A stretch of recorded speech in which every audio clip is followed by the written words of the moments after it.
we'll do a little recap action, and then we'll jump into our thoughts on the episode.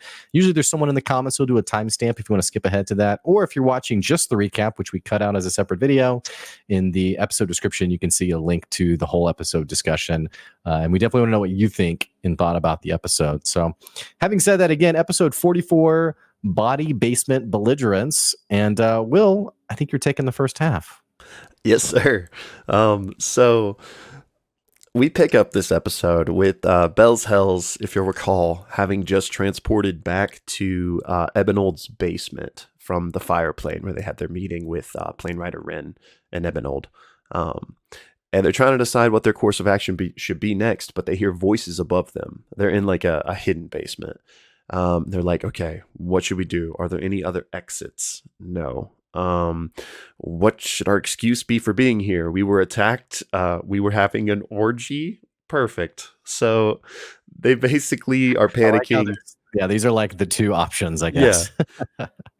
And first things first, Laudna kind of places her immovable rod in the like secret entrance door thing to the basement to kind of help jam the door, and Imogen casts Detect Thoughts just to see how many like presences she can feel that are in the house, and she catches 4 other presences, one of which is moving very fast. Laudna then turns Pate into a spider and sends him up to investigate, and he sees a thin half-elf and an air elemental whooshing back and forth like all the rooms, just investigating.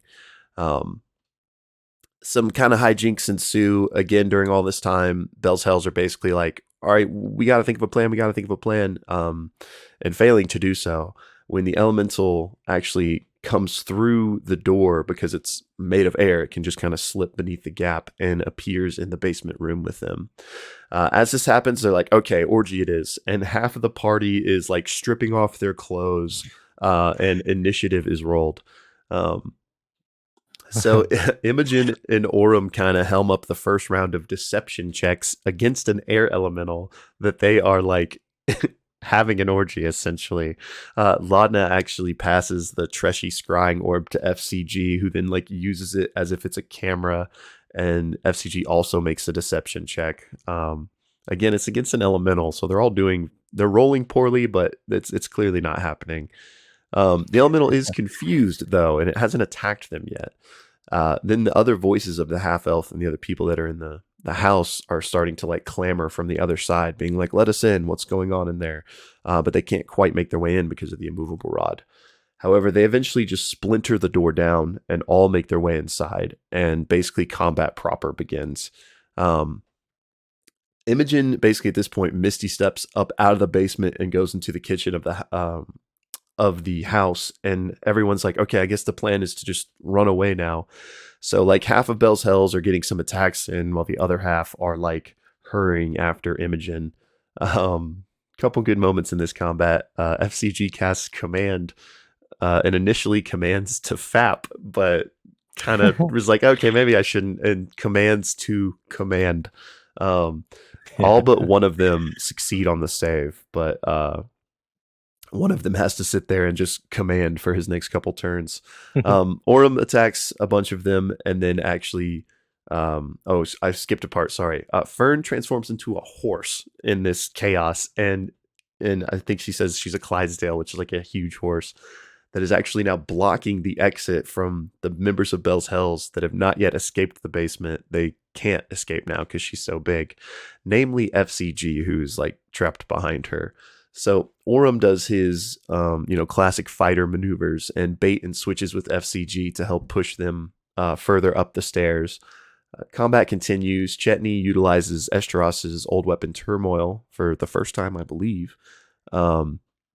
Laudna grabs the immovable rod back, which then ultimately allows Fern to make her way through the door as the horse, just splintering through the rest of it. And chaos continues basically into this small kitchen area with everyone fighting.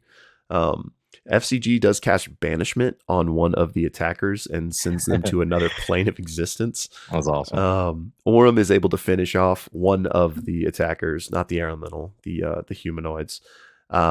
And so with one banished, one down, the leader, who's the one that's commanding the air elementals, like, hey, it's time to go, and casts basically like a chain lightning spell, hitting a bunch of them, and then runs and kind of like breaks out of the nearby window. Um, Chetney chases after him and is able to actually kind of finish him off, get the how do you want to do this outside in the alley, and then takes his unconscious body and throws it back inside. Fern turns back into a normal person, and the Imogen and Laudna are going to chase after the air elemental, but with its master down, it just flees, and they're like, okay, we're just going to let that go. Right. So next they're like, well, the guy FCG banished to another plane is going to be coming back soon. So like, what should we do? And FCG quickly casts Spare the Dying on the mage that Chetney just, how do you want to do this? And that's actually where we go to break for the first half. Yeah, so in the second half, we come back to sort of like this destroyed house from this combat situation, and the party's basically like they're trying to decide, should we stick around and basically kill this last remaining person who comes back from banishment, or should we get out of here? And pretty much the party agrees, like, this is a really like hot area. We need to just get somewhere safe, and more importantly, we need to figure out who this person is who's on the back of. I was gonna say back of the horse, but I guess since she changed back, they were just carrying this person, or I think so. I might have gotten the timing mixed up, but yeah. Well, bottom line, they don't want to gag this person, and they don't want to bound their hands either, because they don't want to raise suspicion. And what they essentially end up doing is they're traveling through town, trying to be very subtle, and they ask some passerbyers, hey, where's the docks? Which they get directed to. And then once they get to the docks, they're kind of looking for kind of like an off the beaten path warehouse that maybe is not active, they could break into and basically interrogate this person, which they successfully are able to do. They're able to find this warehouse. Chetney picks the lock, they get inside. And I will say this person does wake up and attempts to, I think it was cast Misty Step to escape. And I believe FCG casts Silence or something to that effect. But bottom line, the person fails and ends up staying a prisoner to Bell's Hells. So the second half of the episode is basically a continuation of the lore dump that we've got in the previous episode, where they're basically talking to this guy who goes by the name of Tuldus, and Tuldus gives like the classic, I'll never tell you anything. FCG casts Fast Friends, and very quickly this person is now open to sharing, what do you want to know? Within reason. He doesn't share everything. Right. The party basically is like, who are you? Like, are you part of the Judicators from Vasselheim? And this person is basically like, no, I'm part of another group called the Ruby Vanguard.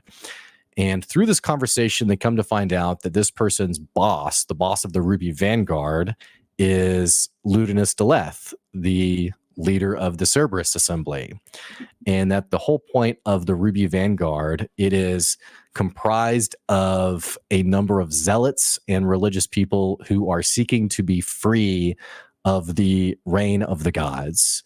It's very Age of Arcanum-esque in that these people want freedom to do what they want in their lives, to be free, to control their own destiny.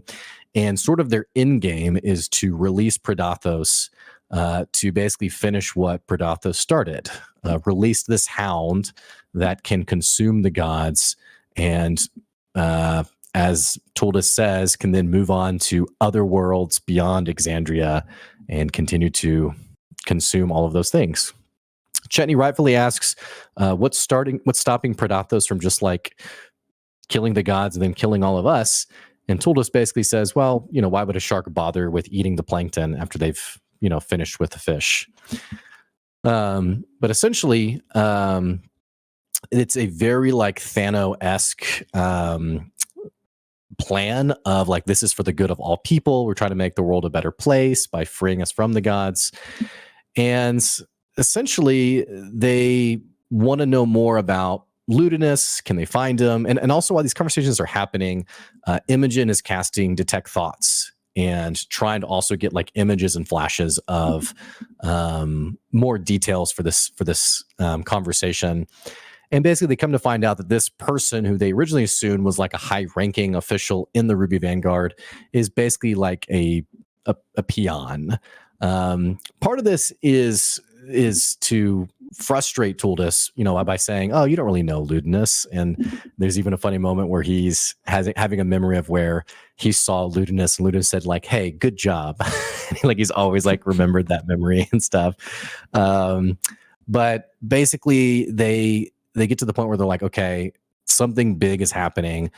Tuldus keeps talking about in a little over a week, like you're all going to see, like you're all going to be seeing, and kind of implying you're all going to be very grateful. And he actually even forebodingly says, like, if you're still around at that point, like if you've made it that far. So the party decides, you know what do we need to do with this person? Should we kill him? Should we leave him here? And they actually cast sending to Planesrider Ren, and they say, hey, we got this Ruby Vanguard person here. Like, do you want to come? What do you want to do with them? And Ren's like, oh, that's great. That's great information. I'll be there in a sec. Finds the warehouse thanks to Imogen, and knocks on the door sounding like an elderly old lady. And in walks Planesrider Ren. And we get like probably one of the coolest first displays of Ren's power, where FCG had cast Fast Friends on Tuldus, and there was still kind of like this coyness and like not full willingness. Tuldus Ren casts something, and Tuldus is like immediately just like, yes, of course, whatever you want. Basically, they ask about the plan of the Ruby Vanguard, and essentially the plan hinges on these 3 keys. The 3 keys being the Malleus keys, 3 machines that are placed across planes, seemingly one in the Feywild, one in the Shadowfell, and one in Exandria in the Prime material plane. The same machines that we found out about a couple of episodes ago. The party asked Planesrider Ren, like, could you help us get across to some of these other planes? And Ren's like, yeah, of course. It's like my thing. Of course I can do that. And basically tells Tuldus to go like sit in a corner and like be a good boy or something like that while they, have a conversation. So basically they also asked Tuldus like which key they should go after. And it seems like the one in the Prime Material plane is the most guarded, and that because there's tensions with the Unseelie Court, there may be an opportunity in the Feywild, or again, possibly in the Shadowfell, where Tuldus has never been. They do also talk about Ira Windigoth, and who seems to be this chaos agent that Tuldus is surprised to hear is still in action and is still like up to whatever chaotic hijinks he's up to. And basically the party decides, you know what, we're going to have to go take care of one of these keys if we're going to stop whatever's coming. Before they can do that, unfortunately, they have to retrieve Ashton. FCG also is really wants to learn more about himself and like kind of like his story. And I think it's Orem or someone in the party is kind of like, well, this is like big stuff, like Calamity-esque stuff. So maybe we put a pin in that and we can come back in a week and continue from there. But in the meantime, Imogen sends a message to Ashton that's like, dude, like, where are you? Like, we got some big stuff happening. And FCG's even like, hey, we've been through 2 planes already today. Are we really going to go for a third? And the party's like, I think so. So that's where the episode ends. That was episode 44 of Campaign 3 of Critical Role, Bawdy Basement Belligerence. And yeah, let's jump into our discussion on the episode. Yeah, and just a reminder for anybody on that recap video, look down in the description below if you're interested in hearing our full thoughts on the episode.